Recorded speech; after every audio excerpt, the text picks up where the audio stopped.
Welcome to the Chrisman Commentary, Daily Mortgage News Podcast. I'm your host, Robbie Chrisman. Topics on today's episode include the politics surrounding mortgage, my interview with Gateless Mike Brown on how lenders can overcome application surges by automating key underwriting tasks in real time, reducing costs, accelerating approvals, and enabling scalable growth without added headcount. And, in accordance with that interview, let's talk about the potential refi boomlet as rates hit yet another year-to-date low today. Wait, did I say boomlet? I'm all for making homeownership more accessible and affordable for everyone. I think that's where Credit Expert comes into the picture. They're an all-new credit optimization platform that helps you close more loans. And they're committed to making homeownership affordable for all. To learn more, visit creditexpert.com. No E in expert. In China, red symbolizes prosperity, protection, and welcoming energy. And so it's a popular front door color for occupants, especially when facing south. Here in the United States, it doesn't take long before occupancy fraud is on everyone's lips in residential lending. Occupancy isn't a partisan issue, or shouldn't be. And we're still the United States, right? Right? And prosecuting occupancy fraud shouldn't be an issue either, or at least a partisan one. Whether it's the Fed's Lisa Cook, Bill Pulte's father, 3 members of the Trump cabinet, suddenly applications on multiple homes are showing discrepancies. Yes, according to a Bloomberg report citing Treasury Secretary Scott Bessent's mortgage applications with Bank of America, the Treasury Secretary agreed to occupy 2 different homes as his primary residence simultaneously, a pledge similar to the one made by Cook. Let the authorities take a look. With yesterday's economic calendar limited to just jobless claims, and today completely void of data, we probably aren't going to see any shift in investor sentiment in the near term. And just where is investor sentiment? Well, just when markets thought the Fed had finally given up its recent hawkish ways for good, Fed Chair Powell's post-meeting press conference tempered market optimism around imminent rate cuts, signaling a more cautious stance by emphasizing that inflation remains a persistent and unpredictable risk to the outlook. The result? The bond market quickly reversed and began selling off, having previously priced in a dovish Fed into 2026. Tisk tisk. It felt eerily similar to 1 year ago when expectations for a 50 basis points cut never came to fruition, and we were left with a mere refi boomlet, if you will. Fed funds futures projections are still for another 50 basis points reduction by the end of December, but January odds have slipped further below a 50% chance of a rate cut. All that said, unemployment data cast doubt on the outlook for further interest rate reductions by the Fed this year. Initial applications for jobless benefits in the U.S. dropped by the most in nearly 4 years, reversing an unusually large jump in the prior week. Yes, initial claims decreased by 33,000 to 231,000 for the week ended September 13th, in line with levels seen throughout this year and not far off the pre-pandemic trend. For today's interview, I wanted to welcome to the show Gateless Mike Brown to talk about how lenders can overcome application surges by automating key underwriting tasks in real time, reducing costs, accelerating approvals, and enabling scalable growth without added headcount. He's kind of a fintech and mortgage lifer and excels at developing and executing strategies that drive significant business growth. He brings more than 20 years of experience in the mortgage technology space to Gateless. We're in a very interesting time right now. I would say that the sentiment is as good in the industry about the environment as it's been in 3 years at least, almost. Yeah. Where it's, hey, rates are dropping and have fallen enough where it's spurred borrower interest. And so we're starting to see application volumes pick up. However, there's downsides to this. And if there's one thing we know about the industry, it's that it's incredibly cyclical, but people have failed in the past to properly scale up and scale down and address changes in volume and those sorts of things. I have my fingers crossed that after how drastic this last market cycle was, companies have better processes in place, both for scaling up and scaling down. But when there's an increase in volume, it can inevitably lead to bottlenecks, higher costs, frustrating experience for borrowers. How does underwriting automation address these? And I don't mean to oversimplify the question, because I think people understand, not having to stare and compare does help a lot. But when it comes to the technology out there in the underwriting space, just what can it mean for the increase in application volume? I would agree with you in terms of the industry and the timing. I think over the past year, for sure, everybody in the business has been like, okay, we need to get ready to scale, and now the scalability time has occurred. And what we're going to see is increased automation, whether it's through AI or whatever technology you want to call it. Intelligent automation is going to make things go faster, and enable the lenders to scale without hiring more humans. I think part of that becomes an acceptance in that the folks in the orgs, not just the folks running the orgs, they're actual people that have been on staff that are still here after the the big up and the huge downside of the business.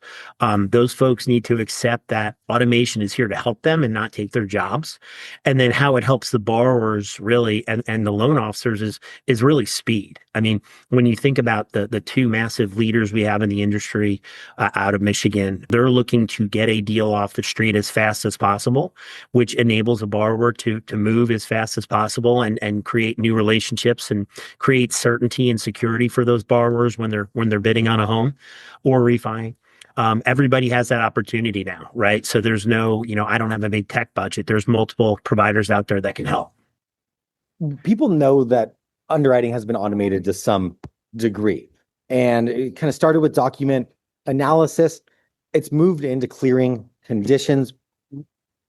When you look at the landscape of automated underwriting solutions, what is the cutting edge for the technology? Just how robust is it? What are the new features companies are coming out with?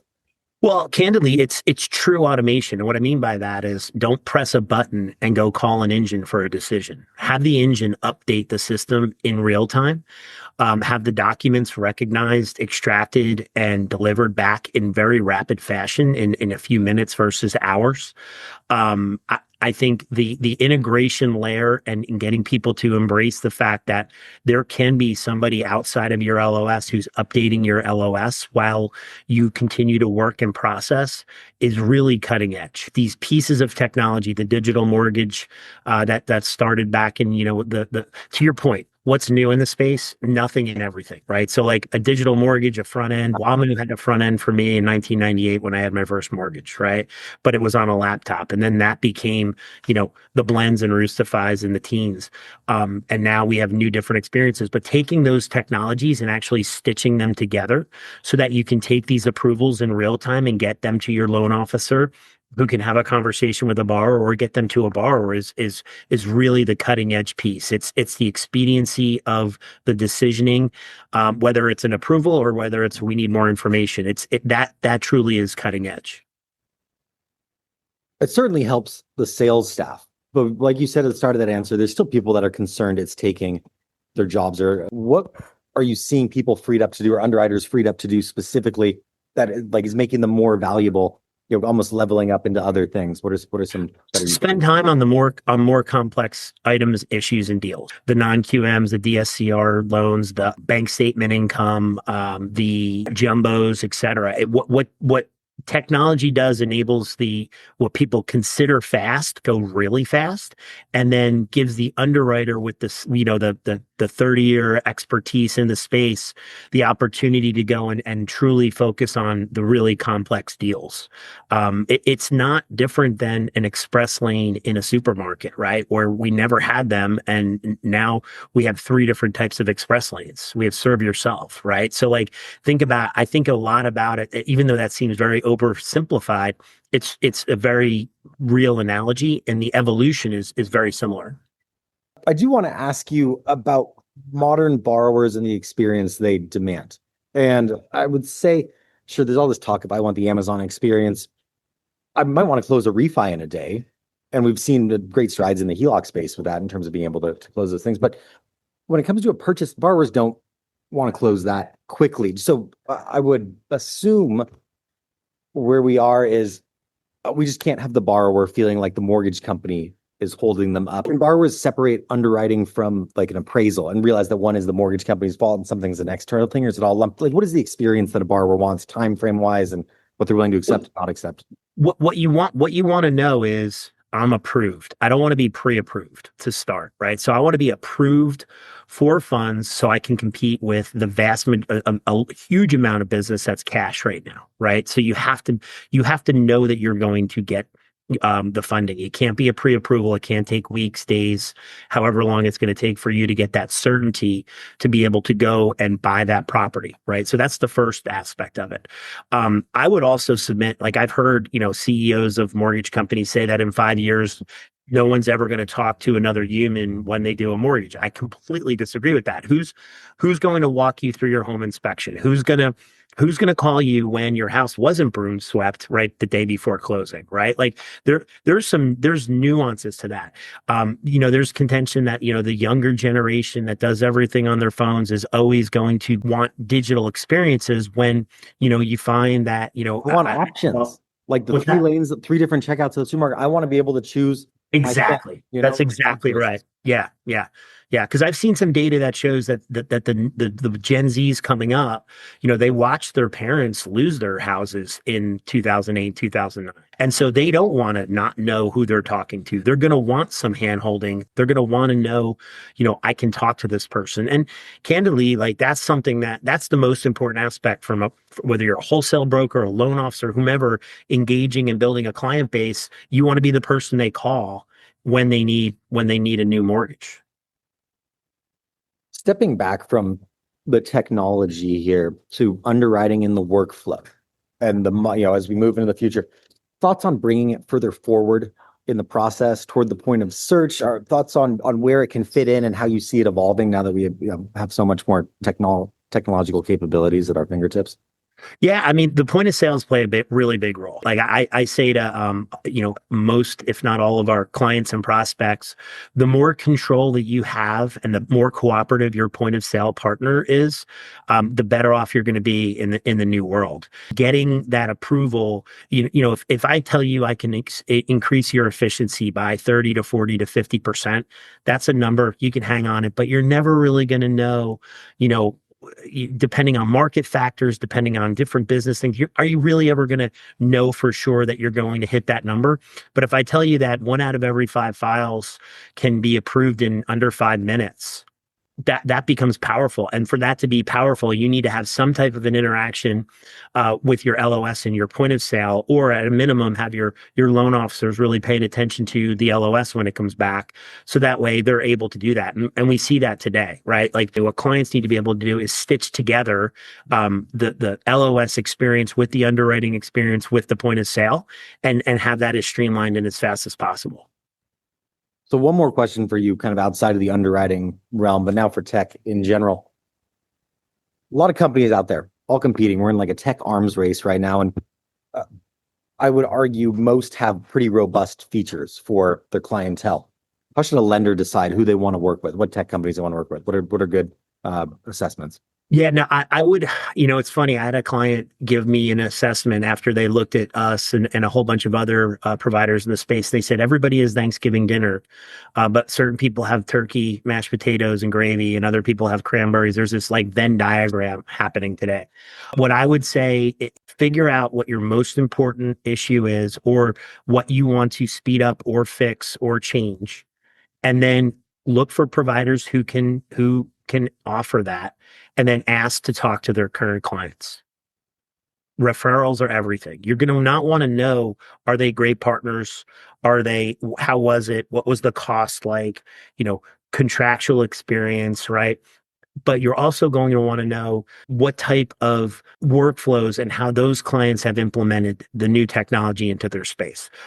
Implementations here, when you run the gamut of banks and IMBs, where you have an IMB who has 4 underwriters and every underwriter touches every single file, creating that swim lane is not the easiest thing for them to do. They have to really think through it. They have to potentially change things inside of their operation to get faster. But that's not akin to any other business, right? So I would say, talk to the referrals, see how they've implemented, and ask the providers how they've implemented in the past and what kind of success they've seen as well. Is there a trend you see during implementation or training or continuous feedback that really makes a difference for successful clients versus less successful ones? We do, yeah. So it really becomes a leadership exercise. The clients that are successful, as you know, I have a pet peeve around they have their cameras on during all of their meetings, so we can see that they're paying attention in trainings. But the clients that are successful, the leadership team has made a decision to embrace this technology and provide that this is not going to fail, right? When there's a handoff to, a project team or the person who implements software, and they're historically saying, we're not good at this, right? Because the providers all know, right? We talk to each other as well, and we know who can get stuff done and who can't. The common theme is a group of decision makers who are empowered to go out, make decisions, and act on them. Those are successful. So let me close with kind of a personal question here. What's it been like ramping up a startup in the mortgage industry through this cycle? Kind of trials and tribulations, how it's felt, what you're excited about, what you're glad is in the rear view, those sorts of things. Yeah, well, I mean, and I would counter that we're very far from a startup. I mean, it's no secret that Rate is a close partner of ours. So we've had the opportunity to really litmus test the startup with a very large lender, great partners in Rolla Guerreri and Victor and Champanosian. Those folks have been amazing partners for us and really enabled us to get it out in the space. But I will say this, it can be daunting in that, we have to figure out how to implement different lenders of different sizes. And it takes some time to learn those lessons. Anybody who's implemented new technology, knows that it's a massive learning experience. But, once we've had, 20, 30 implementations under our belt, we have regimented processes. And the other thing too is being in the position we're in, we're able to stop the bus and say, hang on a second, if the client is deviating from what we know is our prescription and what we know is going to be successful, we will pull the brakes on that. Where I've been in other places where it's, sign them up, get the minimums, don't worry about it, move on. And this is not like that. We're in a market now where the technology has to prove itself and the ROI has to prove itself. And the only way for us to do that is to be successful in our implementations, and be the best partner we can be with our clients. And my apologies for miswording that. I should have said Gateless has been around for 5 years. Even, it's progressed beyond the startup phase. Always a pleasure talking to you. Yeah, I appreciate this. And thanks, Robbie. It was great talking to you. Appreciate it. Yesterday's $19 billion 10-year TIPS reopening was a test of investor demand for real yields amid a bullish backdrop, with 10-year TIPS up over 25 basis points since early August, and the auction set to price at the lowest yield in the year. However, the auction was a dud, tailing over 4.5 basis points to well below average end-user demand. Recent rate moves and limited tariff-driven inflation, mixed with concerns about monetary policy normalization and central bank independence, were expected to keep demand for inflation protection strong, but predictions never mean much in the bond markets. Mortgage rates hit new year-to-date lows versus the prior week and remain at the lowest level since last October. In Freddie Mac's primary mortgage market survey for the week ending September 18th, the 30 and 15-year mortgage rates both fell 9 basis points to 6.26% and 5.41% respectively. However, both rates remain higher by 17 basis points and 26 basis points from a year ago.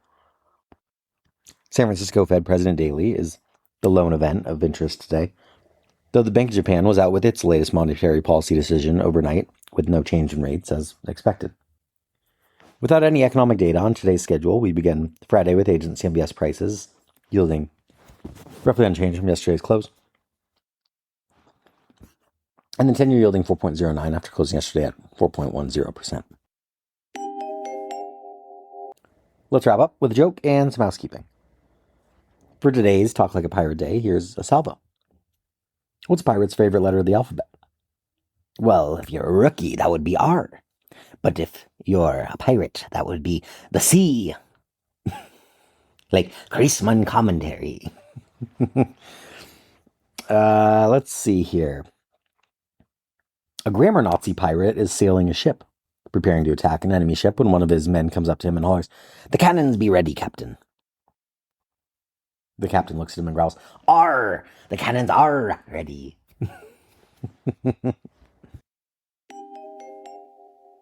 Thanks again to Credit Expert for sponsoring this week's podcast, the all-new credit optimization platform that helps you close more loans. Credit Expert is committed to making homeownership more accessible and affordable for all. To learn more, visit creditexpert.com. No E in expert.